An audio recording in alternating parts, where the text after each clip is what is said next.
Thank you so much to the organizers for inviting me to be here. I've really been enjoying the microbiome track and a lot of other talks at the conference so far, and I'm really looking forward to CAMDA.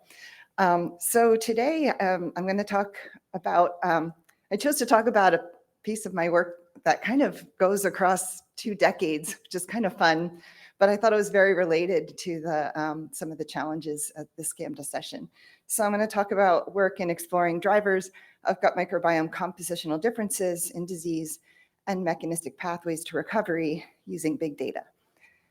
So microbial communities are fascinating, in part because they inhabit diverse environments at the extremes of physical and chemical conditions in the natural world.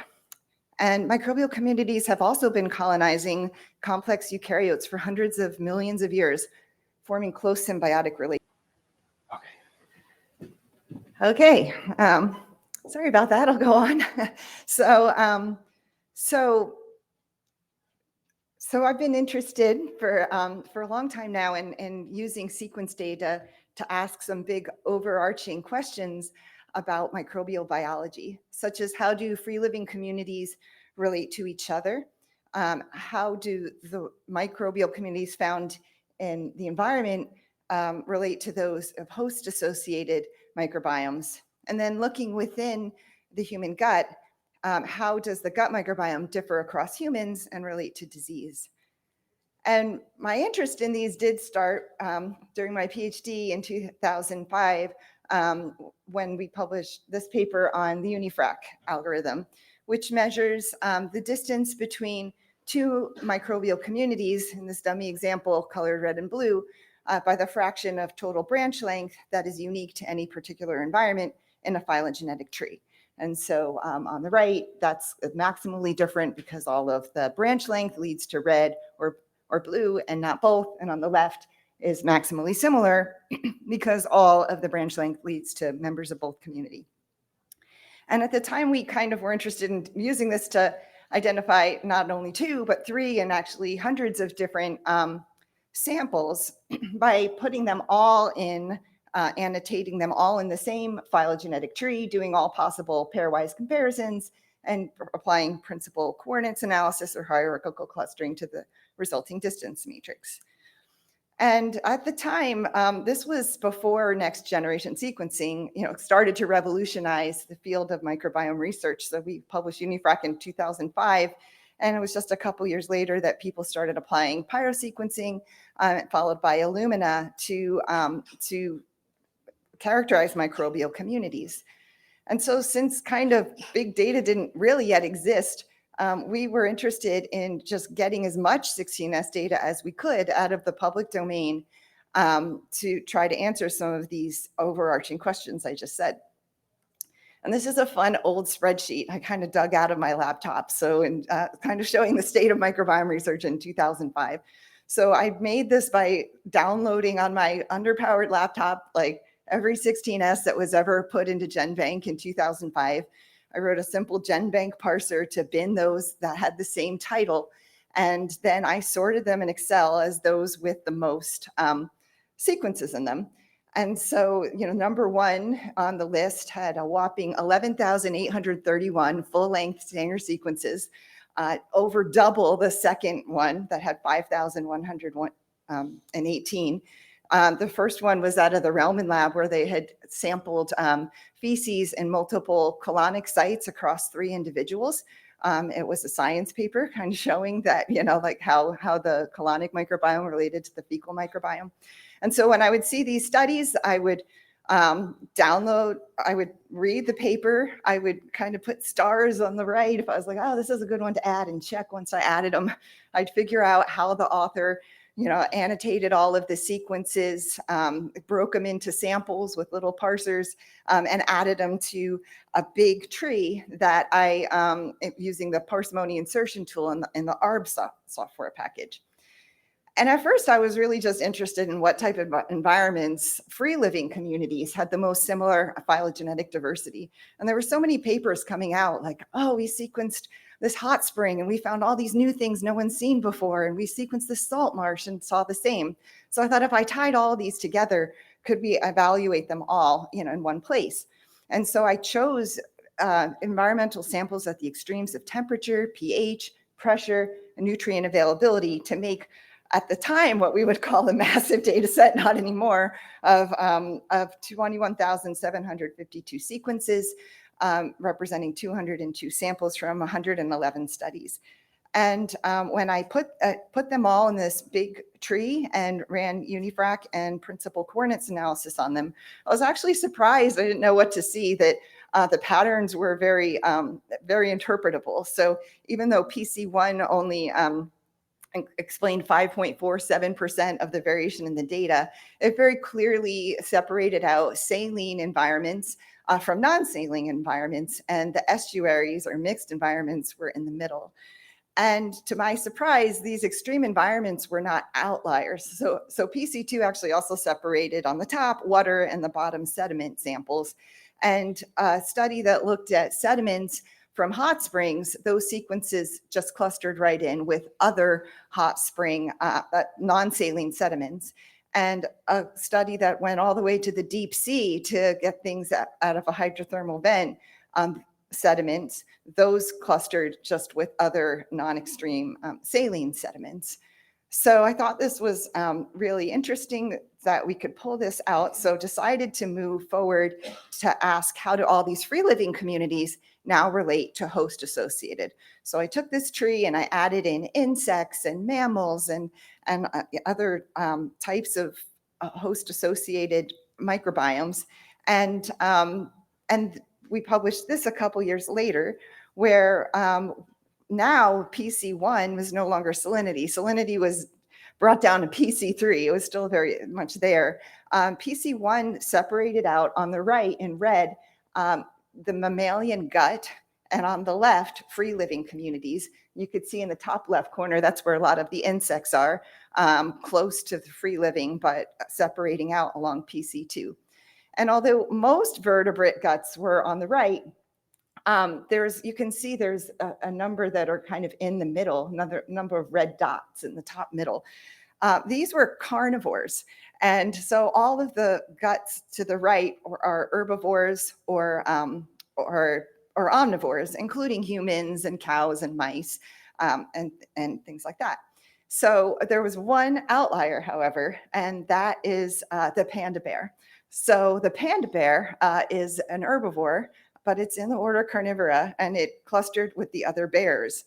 And 7 years later, this paper came out in MBio that was covered in Nature that said the bear's gut microbiome is more closely related to that of carnivores rather than other herbivores. It's poorly adapted to fibrous food. And I thought, wow, I saw that 8 years ago, not by going and sampling a panda bear, but just getting all of this data from the public domain and tying it together. And so shortly after I published those papers, I was at this meeting at ASM, and this very enthusiastic student at the time, Karen Sulam, ran up to me and she said, I saw your papers, and I'm doing what you're doing, but with fish. And I've got every paper anyone's ever done on a fish gut. I have some new data. And I said to her, oh, that's so interesting, because I only have one fish in my analysis. It's the zebrafish, and it clusters just with freshwater. So I think it's just going to be a product of its environment, but salinity is important. So I bet your fish will just fit along the salinity gradient. And so I put all her sequences into my analysis, and this is from the paper we published on that, where this is kind of the same plot, but now it's PC1 versus PC3. As I mentioned, PC3 was salinity in free living communities. So on the top, we have saltwater. On the bottom, we have freshwater in yellow. And then you can see the dots, like the green circle dots, most of them are clustering with saltwater. And the freshwater fish are the orange circle dots. But you can see there's a couple of these saltwater fish that are moving off to the right. And it turns out these are herbivorous fish, and they're ones you might encounter if you were snorkeling in a coral reef.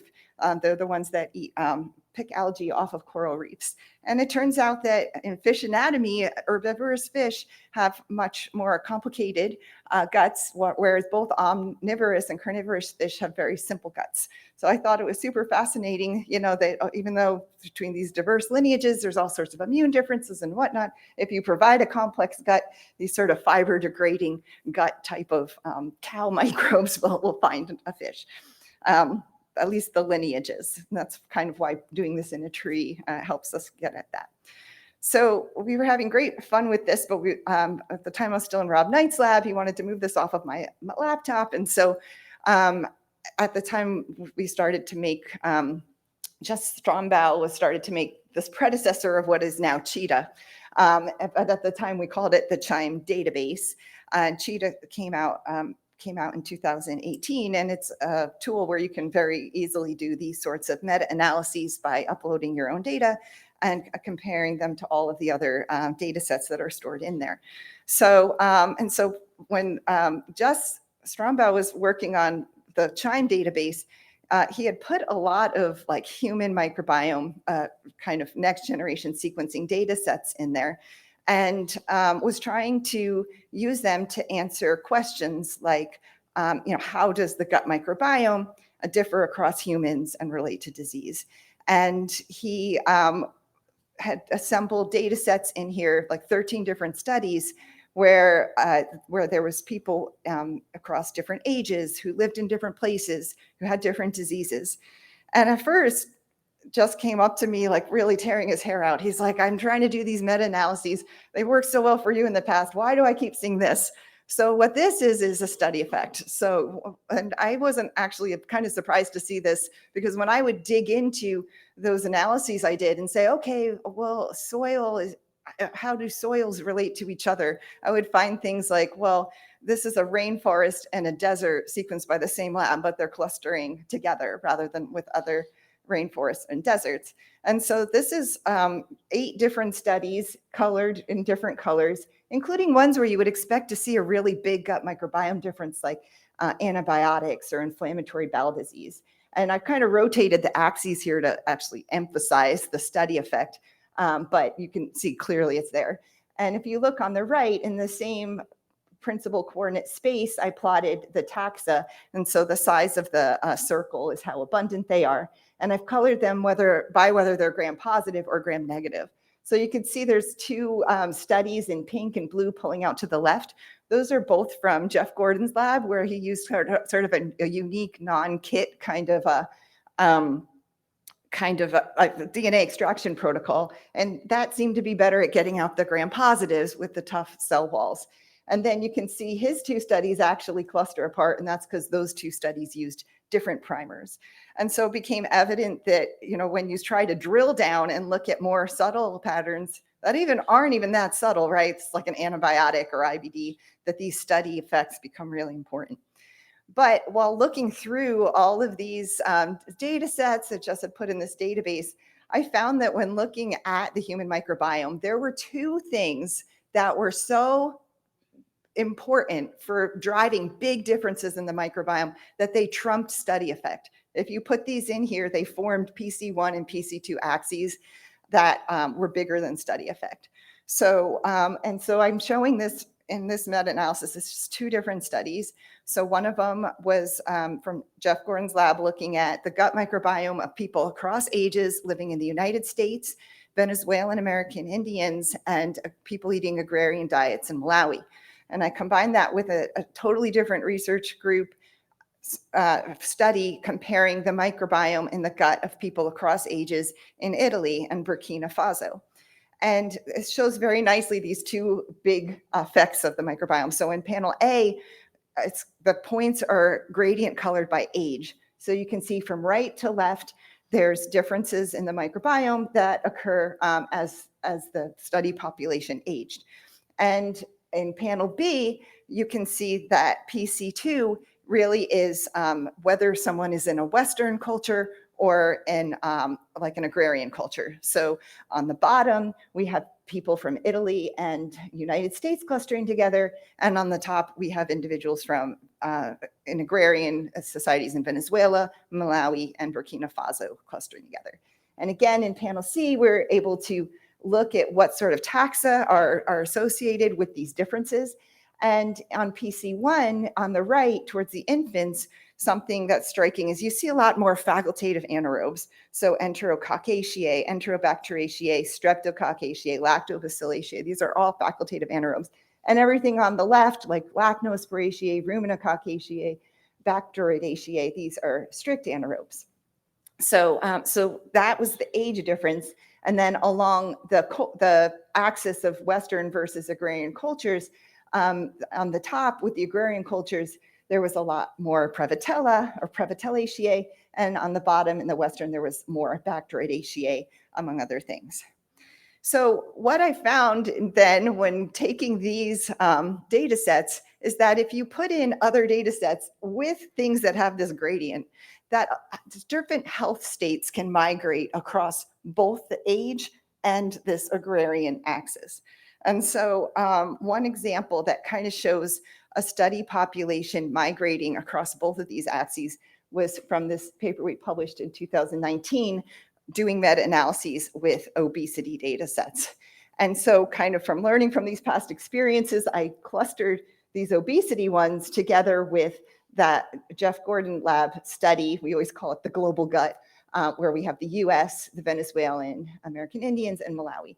And again, in panel A, we have it gradient colored by age.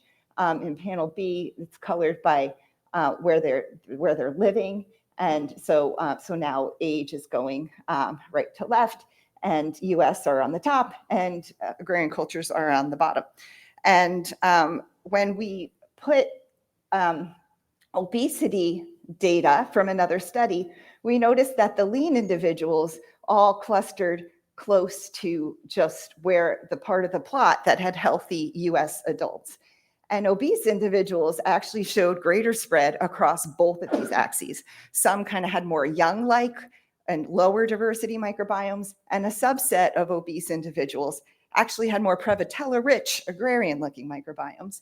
And then we dug into the data to see, like, well, is there anything in the metadata we have that explains whether as an obese person you look more infant-like or more Prevotella-rich? And interestingly, we found that it was associated with race. So this was a twin study conducted in Missouri where 50% were Black and 50% were non-Hispanic white.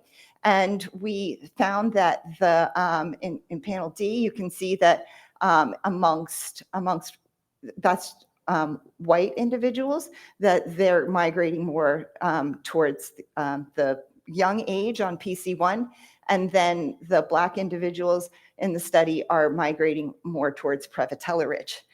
And we, since the Prevotella-rich axis had always been sort of associated more with agrarian diets, we were interested in a potential diet interaction with this. So we were able, from the authors, to get a food frequency questionnaire they had on these data and found that there was an interaction in the Blacks, but not the non-Hispanic white participants in the study, where if you had low fiber and high Prevotella, you were the most obese. And if you had high Prevotella and ate high fiber, kind of more similar to where we naturally observe those microbiomes, you were the most lean. And so we really feel like this is an interesting kind of axis of variation, more to look at like potential for a mismatch. Like I have a microbiome that's used to digesting this, but I'm eating that. And we've actually also been working, another place where we observe high Prevotella is in our HIV work. So HIV negative and positive men who have sex with men tend to have high Prevotella microbiomes, regardless of what they're eating. So we've actually been doing diet interventions in that group and are seeing like really positive impact on things like LDL cholesterol. But as much as I could keep talking about this kind of Prevotella Bacteroides axis, I'm actually going to switch gears for the rest of my talk to the age axis, because we've been doing a lot of work trying to understand what makes that tick. And so this is going back to that meta-analysis on the original CHIME database, where I mentioned we had these 13 studies that included diseases like inflammatory bowel disease. And so now I'm showing you a plot where we have and it's just, we don't have any people from agrarian. These are all Western people, but they're across ages. And so we have an age gradient kind of going from the top right to the bottom left.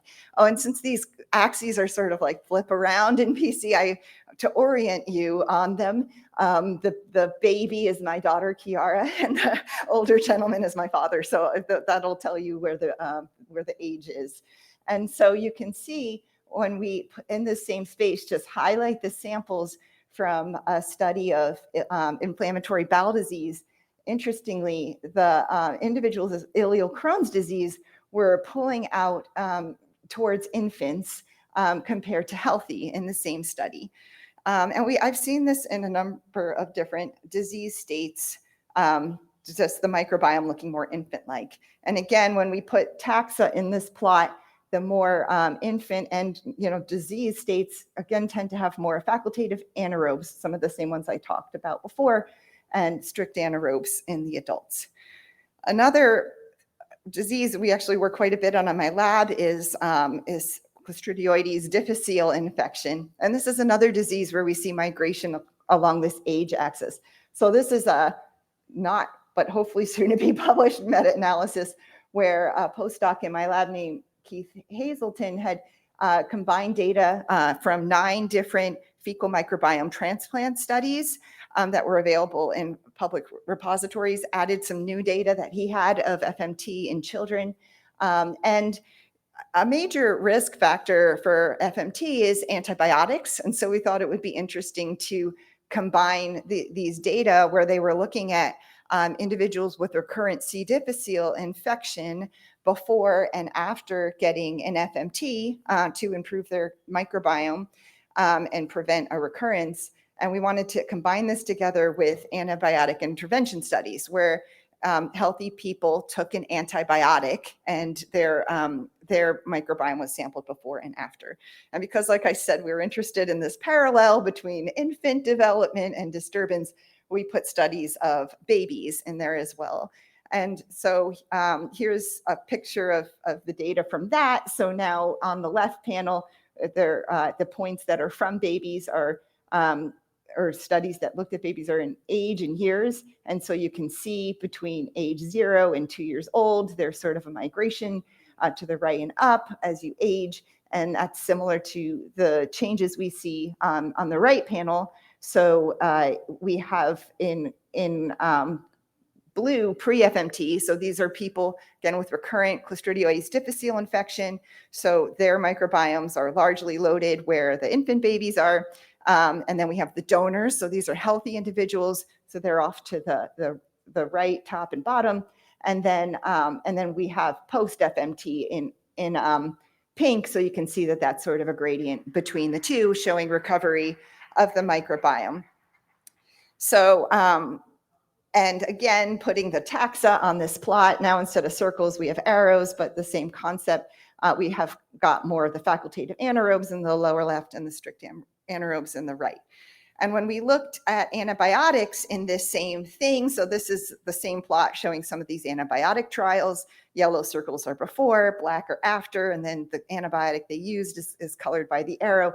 You can see you have a lot of things pointing left, some people really getting kind of down into that recurrent C. diff space, even though these were all healthy volunteers, but you can see those ones kind of had a bit of a degraded microbiome along that axis to start. So we kind of wanted to quantify this because we had a bunch of different microbiomes. But one of the things I will note is that we have a study effect here, right? The age is Trump's study effect, but we don't have that culture PC2. So that's was really defined by primer. So, in order to kind of quantify, how they were moving along these axes, we kind of grouped them in that upper left panel that were mostly primers targeting V1, the low V's, V1 to V4, and then the other ones are kind of in the back. So just using simple geometry, we calculated, kind of the distance of each point from this space of where all the people with recurrent C. difficile were. And sorry, this slide's a little blurry, but this kind of shows the x-axes are days post-antibiotic administration. And on the y-axis is like how disturbed they got. So you can see something like Cipro plus metronidazole really is creaming the microbiome and bringing it down into that C. diff space. Whereas the placebo in the bottom right, you don't see a big effect like that. And we actually have used this to evaluate. We've been working with a company called Crestone that are developing a new antibiotic called CRS 3123. They published kind of the phase 1 trial of it, and they tried 3 different doses, 200, 400, 600. And you can see that 200 and 400 look kind of like the placebo, but 600, you're really kind of getting a little further out of that space. So in the phase 2, they just used the 2 lower doses. And, looking at this, we're able to kind of relate that to what we've seen in other antibiotics that we already know. For instance, that kind of looks like Cipro, which alone is not a big risk factor for getting C. diff because it's not very broad spectrum. So anyway, that just shows you sort of a practical application of doing this sort of thing. But seeing this parallel between infant development and disturbance really got us thinking more conceptually, like why? Why would an adult with a really horrible disease have a microbiome that looks like a perfectly healthy infant? And so we started thinking a lot about what this might say about succession in the gut. So thinking of an infant's gut like a new slate that's never seen anything before, and where kind of like bare soil. And in macroecology, we know that there's certain bacteria, pioneer species, that come and play very essential roles in sort of paving the way of the environment for first kind of intermediate species to come in, and then a climax community, which is what we really want in our healthy guts. And so we kind of surmise that perhaps the reason we were seeing this parallel between infants and disturbed gut microbiomes could be related to secondary succession. So this healthy climax community, in this case, is destroyed by a forest fire, which you can think of as antibiotics or an inflammatory disease. And perhaps the reason we see this parallel is these same pioneer species become important for reestablishing the gut microbiome. So, like looking at it within this lens, we are trying to establish like strategies to improve the gut by understanding these processes.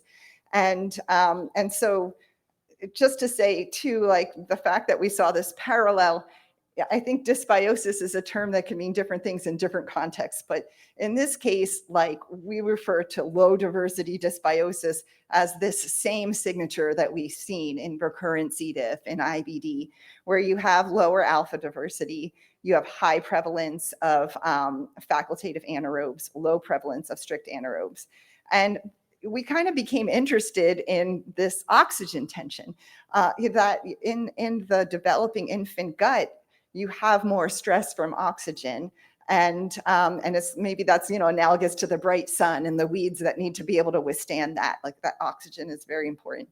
And so we are trying to devise strategies to handle that. And one of the things we became interested in is a potential role for pioneer species that are able to make a compound called butyrate.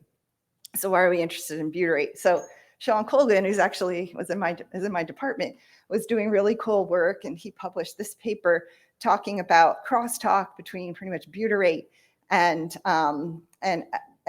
tissue barrier function in people. And what he found is that butyrate is actually a very important compound for establishing hypoxia. And that's because it's metabolized by intestinal epithelial cells. And as it's metabolized aerobically, so it gets rid of the oxygen. And so this is a picture from his paper on the right. He uses this peimidazole dye that will stain if there's no oxygen in hypoxia. So in the control mouse, in this case, there you can see that there's this layer on the luminal side of the epithelium that is hypoxic. And in a germ-free mouse, that's not the case. There's oxygen there because it's just diffusing from your body. And antibiotics do the same thing. You can see that in the lower left there. But if you have an antibiotic-treated mouse and you give it tributyrin, which is a compound that's readily broken into butyrate when it hits the gut, it restores some of that hypoxia. And it stabilizes HIF, as shown in the left, which promotes barrier function.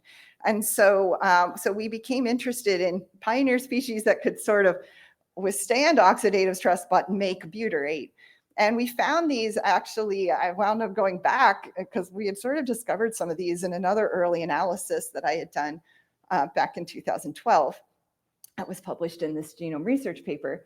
And in this paper, I was just sort of informatically trying to move beyond 16S. And I was interested, the MetaHit group had this great co-occurrence network of bacteria that had whole genomes and that were it was a co-occurrence network that was made in a data set that had healthy people, diseased people.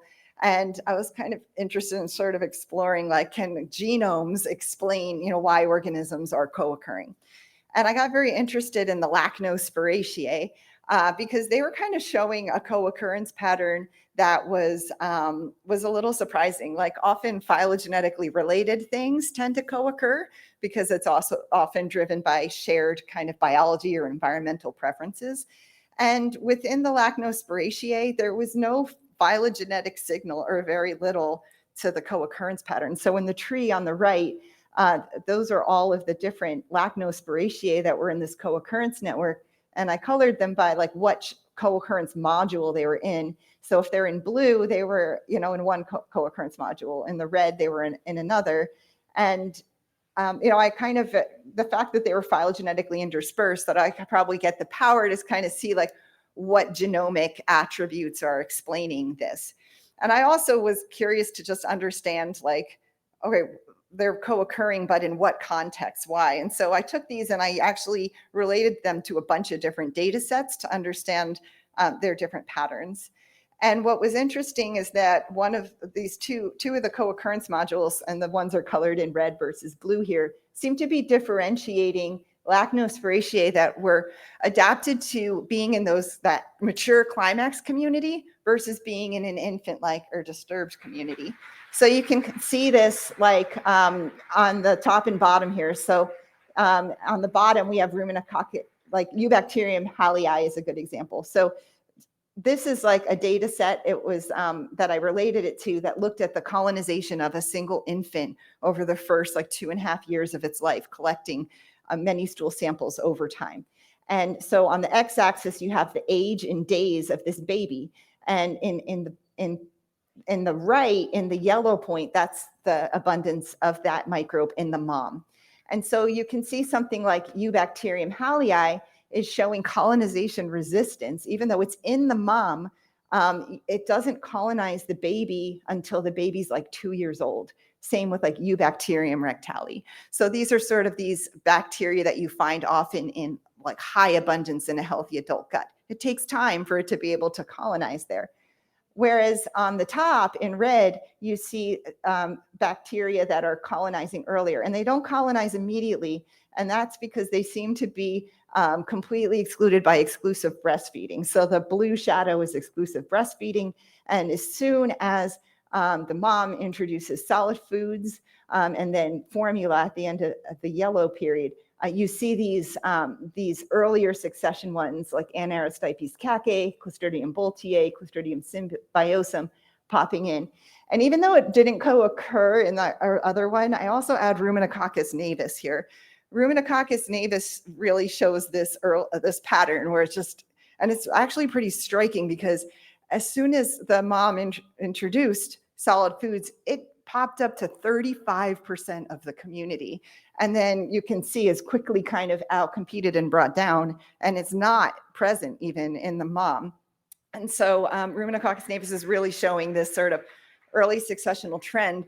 And it's also really been associated with inflammatory bowel disease. So again, this is one that's sort of showing this parallel presence in both disturbance and in a disturbed setting and in the infant. And so we did some comparative genomics to try to predict why, what were different about these early versus late succession adapted Lachnospiraceae. And one of the things that really jumped out at me, which was very interesting given the trends we see with facultative anaerobes, is that oxidative stress resistance genes were really highly selected for in the early succession bacteria, such as things used to repair enzymes or that had been shown to have expression induced by oxidative stress. And so years later, we're doing experiments in the lab. I have a grad student in the micro program, Elena Wall, who's taking these early succession and late succession adapted bacteria, exposing them to different degrees of air, of just ambient air, then putting them back into the anaerobic chamber and counting colonies. And on the bottom right, you can see these plots of oxygen tolerance where our early succession bacteria are in the straight lines, and you can see that they're surviving much better upon exposure to atmospheric oxygen than our late succession ones, like Faecalibacterium prausnitzii is just immediately wiped out by bacteria. So is that E. hallei. It's been renamed, so now it's A. hallei, but the same bacteria that I showed you as late successional is really kind of creamed by atmospheric oxygen. And so why are we going through so much work to understand the biology of these? And one of the reasons is it comes back to butyrate. So you can see in the right corner, we have a couple of these annotated as butyrate producing pioneer species. So Clostridium symbiosum and Anaerostipes cacae not only have this early succession oxygen tolerant phenotype, but they're able to make butyrate, which I said is, as I mentioned, is something that actually can get rid of the oxygen. So we became interested, like maybe these could be kind of ecosystem drivers. If we had a disturbed microbiome that had a lot of facultative anaerobes and put these in, they could survive that oxygen, but make a compound that would get rid of the oxygen. And in fact, they actually had selection for a unique operon that most Clostridia don't have for making butyrate, where the kind of butyrate production genes were in the same operon as a importer for gluconic acid. So we also kind of surmised, well, maybe these are going to make butyrate from gluconic acid, and we could try like a symbiotic treatment to improve really disturbed gut microbiomes. So again, we were just sort of wanted a system where we can test this hypothesis. We've had a perturbation that brings in the facultative anaerobes. Can we put in these butyrate producing pioneer species to drive down the oxygen so that we can get, better colonization of these really health beneficial microbes? And so we wanted to have good new samples to do these sort of experiments in notobiotic mice. And the population we've been getting samples from are cancer patients. And so this was another paper that I had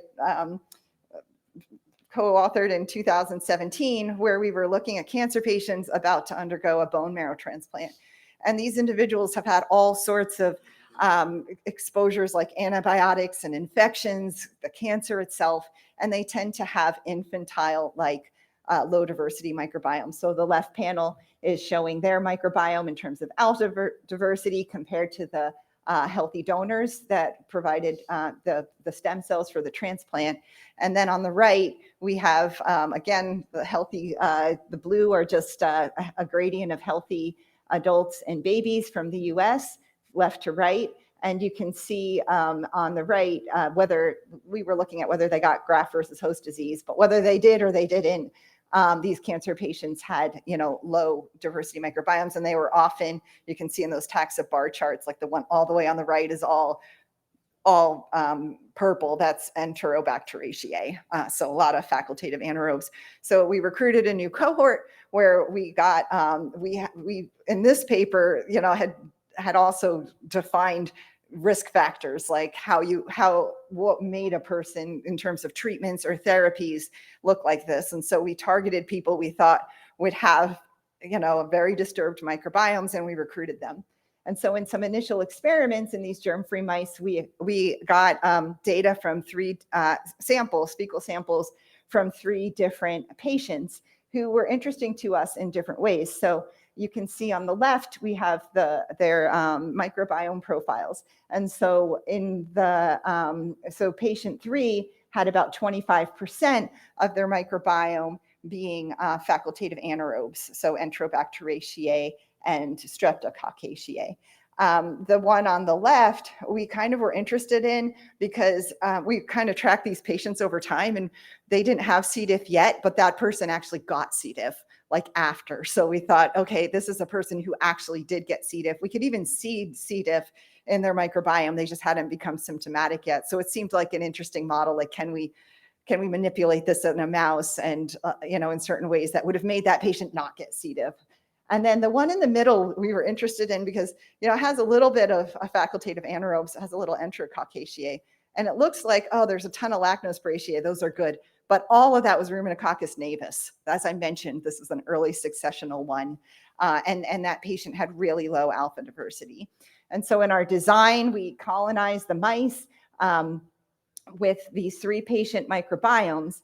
And we let the microbiome develop for 21 days before gavaging them with these early success, these pioneer butyrate producers, Anaerostipes cacae, Clostridium symbiosum. And then we also added gluconic acid because we thought maybe that'll help it make butyrate and make these processes go. And another thing we did that I'm really glad we did was we started to think about like, well, this is a germ-free mouse. It's a blank slate. And we'd noticed before working in germ-free mice, it does take time, like 21 days. We wait 21 days for a reason. We want these microbiomes to establish. So and really the biggest change happens in the first week. So we decided to sample all these mice every single day. So we could also study succession within these disturbed microbes as they colonize a brand new blank slate mouse. And so interestingly, so if you look on the bottom, this is just looking at Shannon diversity. And what we hoped was that after day like 21, that we would see diversity go up because of our symbiotic treatment. And we saw that in patient 2. So the purple line is, with the symbiotic treatment, the yellow line is without, and diversity was improved. But patient 3 had no effect on alpha diversity, and patient 1 had the opposite effect. Their microbiome got less diverse when we put in the symbiotic treatment. So already we're seeing, and not surprisingly, like big interpersonal variation, even when we targeted these, low diversity microbiomes. But what we now are kind of doing is looking at succession. Like I was saying, we sampled it every day. And so this is just like a principal coordinate analysis with samples from all 3 patients, and the points are from the mice, and the points are colored by the days post-gavage from yellow to blue. And in the left, that's patient 2. That's the Ruminococcus navis dominant patient, and that looked different, actually more kind of early successional in how it's acting compared to patients 1 and 3, who separated along PC2. But you can see in patients 1 and 3, there's this gradient, right, where the yellow points, the early days, look more like patient 2, and then they move, towards, they develop. And so when we started to look at this closer, we were interested to look at patterns of individual microbes. So Ruminococcus navis, I keep talking about it, but it's so interesting. So like patient 2, it's like 55% of their microbiome was R. navis. So very similar to that infant, R. navis can really take over.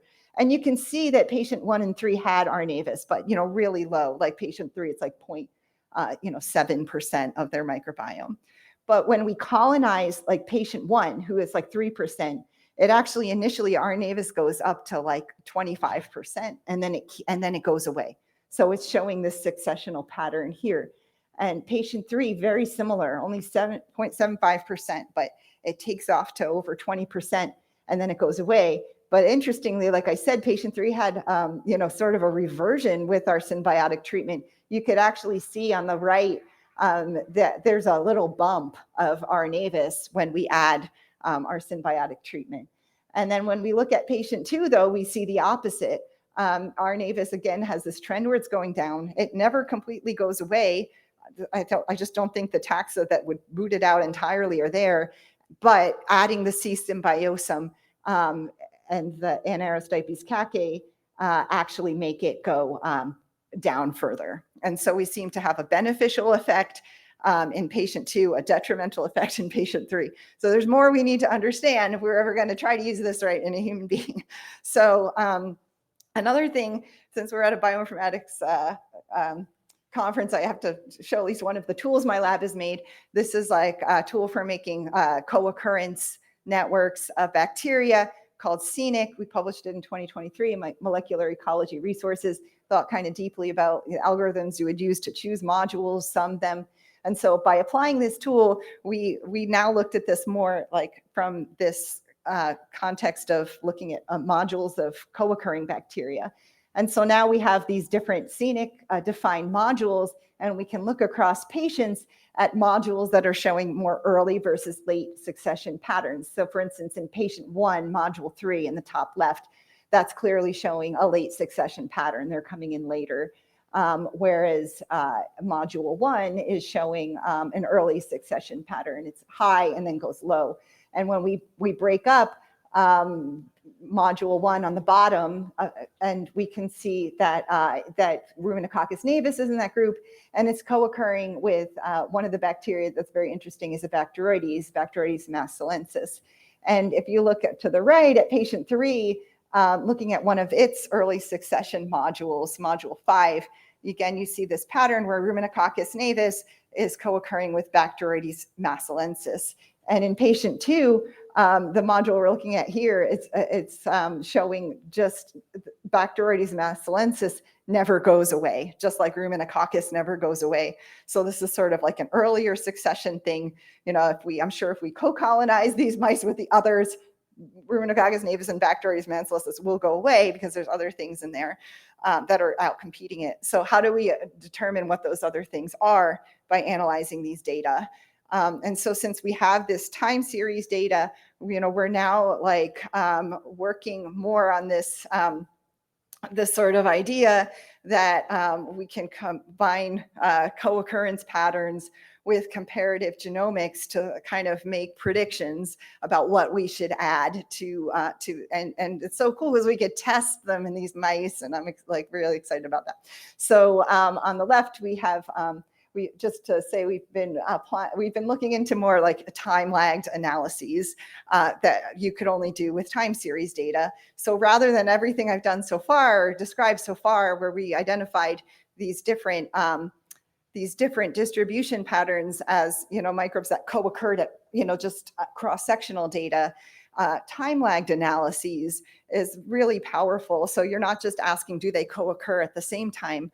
You're asking, like, is the abundance of something at one time predicting the abundance of something else at the next time point? And what we've been trying to do is get these, but then relate them to their to the predicted genomes. And for this, we've been so far trying different tools, but the one I'll show you some data from was using some of the tools out of Elhanan Borenstein's lab, NetSeed, NetCooperate. And these are cool tools because they can be used to look at interactions between microbiomes based on the metabolites they're predicted to both need and produce. And so in this picture from their website, it's kind of showing if you have these two different microbes, the red and the blue circled one, compound A is something that the red microbe can make, and it's something that's an input to the blue microbe's network. And so if we saw more of this, more sharing or metabolic complementarity, we would expect these to have a positive interaction, one helping the other. But then you could also look at competition. So do they have the same seeds to the networks? So for instance, if microbe A also had if the red microbe also had compound A as an input into its network, we would expect these to be needing the same things and so competing. And so we have yet to apply these to our gnotobiotic mouse experiments, but we have been applying them, and this paper's in revision right now, to this data set that it's kind of an old data set where it was 4 people in the night lab were traveling to Bangladesh, and we sampled ourselves like every day and for like a month and a half, and we all got diarrhea. And so it's like a good traveler's diarrhea sort of data set, but it was kind of cool because we had that perturbation in there, and we used time lagged data analyses to find positively and negatively interacting pairs. And then we used NetSeed and NetCooperate to ask whether things that were positively related to each other in a time series were competing over more metabolites or sharing or showing that metabolic complementarity. And we actually saw a really nice signal there. So individuals, pairs of microbes that were positive had higher metabolic complementarity. And this was even though we were taking 16S and predicting their genomes with pie crust. This would be so much more powerful if we had shotgun metagenomes, but that was very expensive. And then we also found you were able to find the exact organism, the exact kind of compounds that these positive pairs were more likely to share, like have net cooperate come up as this is what they're actually sharing.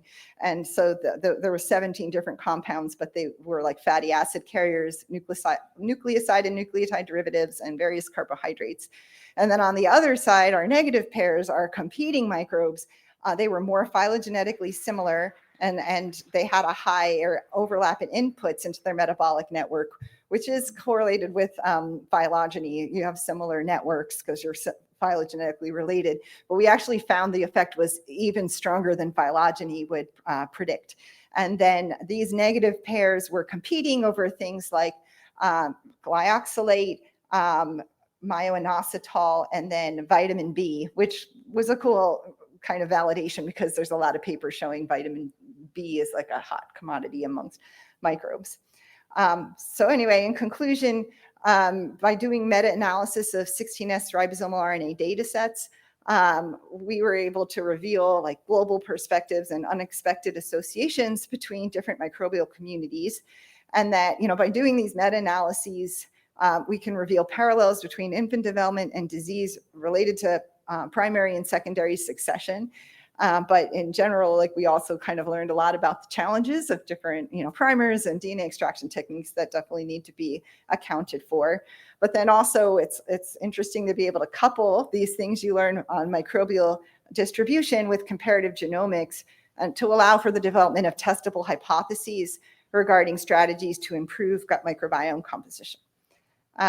So with that, I just thank people. I have a great lab, and all of them do such great work, but the work I did today really highlighted a lot of Elena Wall's work. She also is doing all those germ-free mouse experiments. Casey Martin was the one who did all the Bangladesh time series analysis, and Keith Hazelton brought the whole C. diff direction into my lab. He has his own lab now at UCLA. He's a clinician scientist in pediatrics. And he also did the meta-analysis with the antibiotics that I showed. And then this was a fun talk to prepare because I went back into the past. So I have to thank Rob Knight for all the work I did with him and the early work I showed. Jess Strombow, who I worked with on the CHIME database, Karen Sulam for the fish, Maggie for the obesity study, and then Urs and Marianne are my collaborators on the new antibiotic Crestome. So with that, I could take questions. So thank you, Kathy, for your very interesting and comprehensive talk.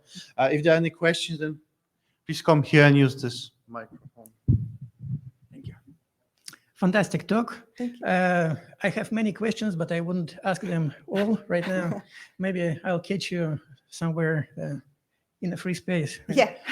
But my question is, first, did you try to kind of label functional niche of individual species? Because I would imagine that bacterial community, it's like movie shooting team, right? You need composer, but not two of them. Maybe two, yeah, but you need one director, you need one leading actress, and so on.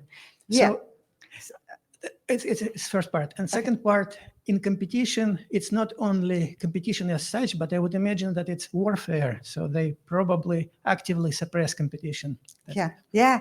No, those are great points. So, I think definitely at this point, the data I showed you so far is a bit of a weakness when we're looking at the pairs, because of course we're working with communities, and I've been just delving, and there's a rich literature, honestly, of different time series sort of approaches, and some regression-based approaches could more, like treat them as like, okay, how does adding this microbe, affect a collection? So like putting just considering more than just 2 microbes at once. I mean, we try to do a little bit what you're talking about kind of niche selection by looking at co-occurrence modules, because, things that it's interesting when you look at things cross-sectionally, more phylogenetically related things co-occur. And then when you do a time lag, it's the opposite. So I think the time lag is telling you more about direct interactions, and the cross-sectional is telling you more like, no, these are in the same kind of niche, and so that's why we kind of have those co-occurrence modules, because it's sort of like, these are things that are all moving together. They're probably acting together. So we would like to move more towards modeling them together and get away from this pairwise. And, the warfare thing is like right now, also all of our follow-up is using metabolic complementarity, and that it totally ignores things like, oh, I produce this antimicrobial peptide that could be knocking down this other thing. We're totally not considering that. But considering all that, I'm surprised that we actually see this signal of metabolic complementarity. I didn't know that we definitely would, especially since we're like using pie crust, which, can't get at horizontally transferred genes, and so it's exciting we're seeing a signal that's testable. Hey, Patrick. Cool. Hey, really fantastic talk. I also have a lot of questions that I want to ask you afterwards, but I was wondering so you have this like kind of these early lactose colonizers using this kind of like gluconate like pathway like south of gluconate. So I was just wondering, like, do you think that there's like a particular reason that would be like more available at that time, or that there would be less competition for it? Yeah, no, that's a great question. Like, part of me thought when we saw gluconate, you think of like, usually when you think of like things that produce butyrate, they're like, oh, it's doing it through complex cooperative metabolism of fibers. And it was interesting to me that these early succession ones seem to be making it from this simple kind of compound and potentially like more on their own. And so, that was my first thought with gluconate.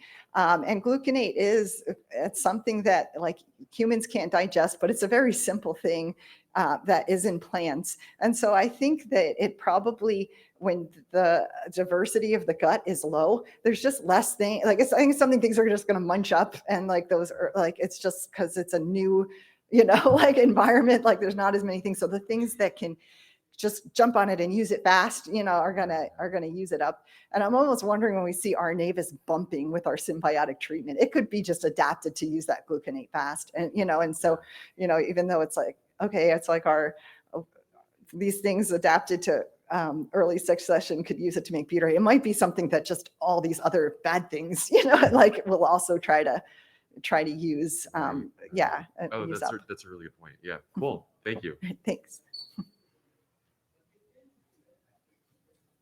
Fantastic talk. I will just stop that. I have one question, but from 2 parts. I was very interested about this distance from a very sick person to children. Yeah. And first of all, I wanted to ask you if you take into account this longitudinal aspect. So if a person is sick and it's like similar to a children microbiome, if you analyze it in longitudinally in time, does this person stays in this like space, similar to the child, or is it maybe connected to the peak of the disease? So this is the second part of my question. Have you taken into account the severity of the disease? So the more severe the disease, the more similar to children, or it doesn't matter at all?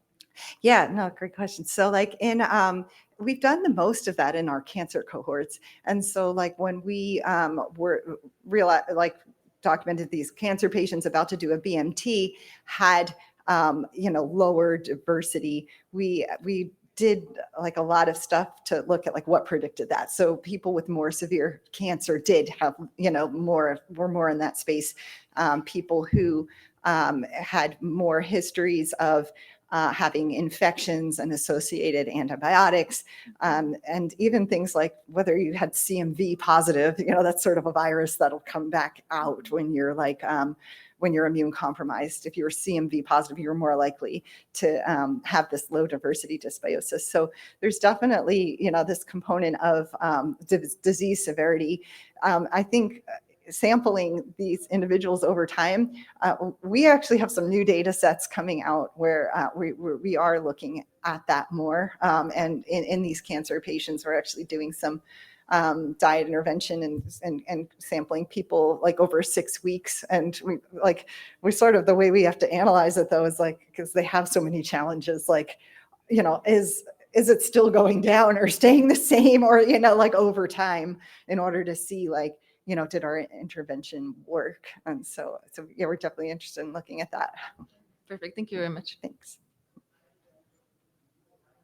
Great talk, Kathy. I've sort of a related question / statement. I would be hesitant to call a lot of these disease microbiomes infant-like, except on this sort of very high level relative scale. Like they are lower diversity, and they'll have a steeper curve, a diversity abundance distribution curve. Mm-hmm. But then, like, having looked at a lot of IBD and infant and cancer microbiomes, the reasons they are slightly more similar are really diverse. Like having antibiotics does not produce the same low diversity as an initial infant colonization, or in cancer. Like the reason they're more similar is that you get things like the streptococci that are more abundant in cancer and which show up in infants, but they're there for two really different reasons. So I'd be jumpy about calling them infant-like, because the reasons for those, whether it's antibiotics or oxygen tension from the immune system and IBD, or the oral microbial integration and CRC, are just very different. Yeah, well, I mean, I feel like we're calling them infant, like not just on the basis of having low diversity or having, just being together in a PCOA plot. Like we often see, for instance, in a very young infant, like Enterobacteriaceae, coming up. And then you would see that, in these disturbed settings. And kind of like I was showing Ruminococcus navis go up, in the rest of the community is different. So like they have the same couple abundant bugs, but then everything else is still different. In a way, but there are just these parallels where where a lot of things are showing like individual taxa, coming up in both different contexts. And I would say, honestly, within IBD and in infants, like you're right, that it's not like there's one even type amongst all of those. So one of the things we're actually currently trying to do to push forward these mouse experiments is, that since we saw that interpersonal variation, and we have that big meta-analysis, can we subclassify, these disturbed types of microbiomes? So, okay, I'm an Ruminococcus navis dominant, like one. I'm a Enterobacteriaceae dominant one. Some get a lot of Lactobacilliaceae, and kind of so that it's not like everyone's different, seeing, can we have these subtypes and treating them as like different disturbed state types. And we also have been, trying to parse out, where the similarities and the differences are between the infant and the disturbed microbiome. So for instance, Bifidobacteriaceae, that's like really common in, breastfed infants. And it does, and that it does not happen, with disturbance. So that's one very key difference. And really, we're not even seeing the similarities in those breastfed infants. I think those are, very early life, is when, like, first couple of days is when, you honestly you get the Enterobacteriaceae stuff, definitely like NICU kids and stuff like that. But then also, once there's just this window when even a breastfed infant, like the window I showed, starts to eat solid foods, where you actually, like, that's when a lot of these bacteria that you see in diseases like IBD just have a bit of a heyday, but then go away. A little bit. The whole rest of the community distribution is different though. So I'd be hesitant to call them similar, because the couple of most abundant bugs do overlap. Yeah. And the one thing that I agree functionally that I think is similar is the facultative anaerobicity. But it's not even the abundant ones, like something like Symbiosum or Anaerostipes cacti. We've seen those kind of go up in disease settings, and they're not abundant. It's not like they don't go up that much either, though. So they go up. We see them more in there. Yeah, but the whole point is you're saying they're not the dominant one, right? They go up a tiny, so yeah, so I'm just saying these more rare things are also, it's not just the most dominant ones. Yeah, that's fair. I'd be hesitant to call it infant-like. I think that's the key thing. Mhm. That was long. Sorry. That's okay. Hi, thank you for a great talk. I was wondering about the functional aspects. I know you use 16S, but maybe there are some trends that you observed afterwards when you were working with other data. So my question actually consists of two sub-questions. The first one is whether you identified some functional patterns when you're looking at the microbiome and how it relates to age and antibiotics, because we can see a lot of difference when you look at the species level, but I was wondering whether there was something going on with the functions. And the second question is about the primary and secondary succession, because you mentioned that the functions or the species that you saw in the primary succession were related to oxygen. I was wondering whether you had whether you saw any other functions that were important for the primary and secondary succession. Yeah, we've kind of focused a lot of the follow-up on both like the oxygen and the butyrate, producing like out of, from specific substrates. But we did see other things, like in that actual original paper, we also did some metabolic modeling. And, so for instance, and we kind of tried to look at how the genes that were different between the early and late succession adapted Clostridia had like pathways. And so for instance, like one of the things that seemed to be selected in the early succession ones was this collection of genes that maybe made a path from xylose to ribose.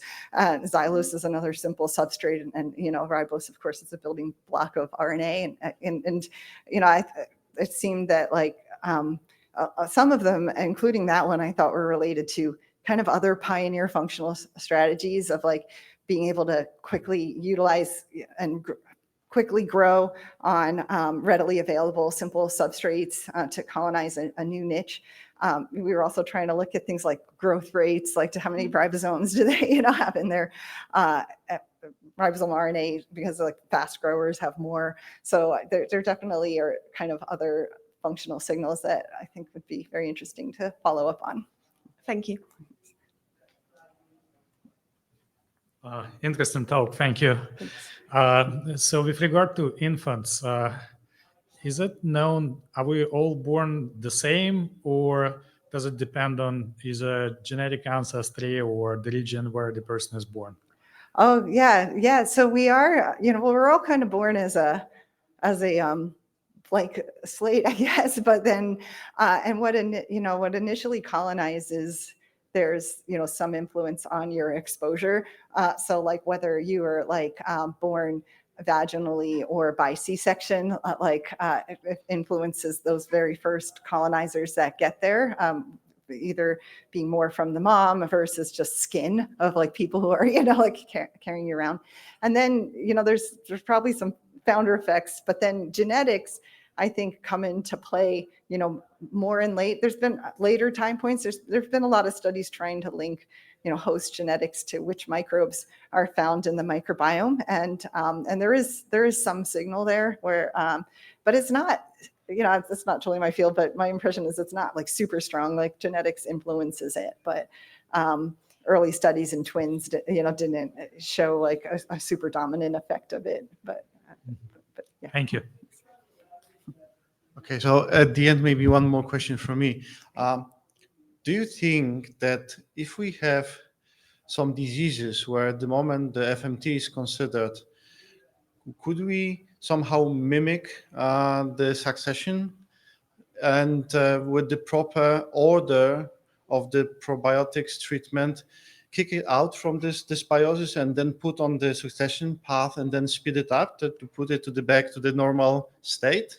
Yeah, that's exactly what I would love this work to sort of move into, right? This probably would be the holy grail, right? Yeah, because I mean, FMT for diseases like C. diff is like extremely successful, but I'm sure like as you put those in, the right microbes are kind of there to push it forward to a healthy state, and it's super useful. But really understanding which microbes are doing what, could make more, more just rational designed things, strategies. And And right now, FMT is very successful for C. difficile infection, but like other diseases have shown kind of a mixed bag of results. And in some disease contexts, I remember like a paper a few years ago looking at IBD and FMT in that context, where it was interesting, like they used 3 different donors who all were healthy, but one donor's fecal material worked way better than the other 2 donors. And in that sort of situation, we know that there's some things, that we need to understand more. Yep. But, that guy can't, provide poop to everyone in the world with IBD, but so we have to just discover what it is exactly, I think, to help these microbiome strategies help in like these other disease contexts that, Okay. yeah.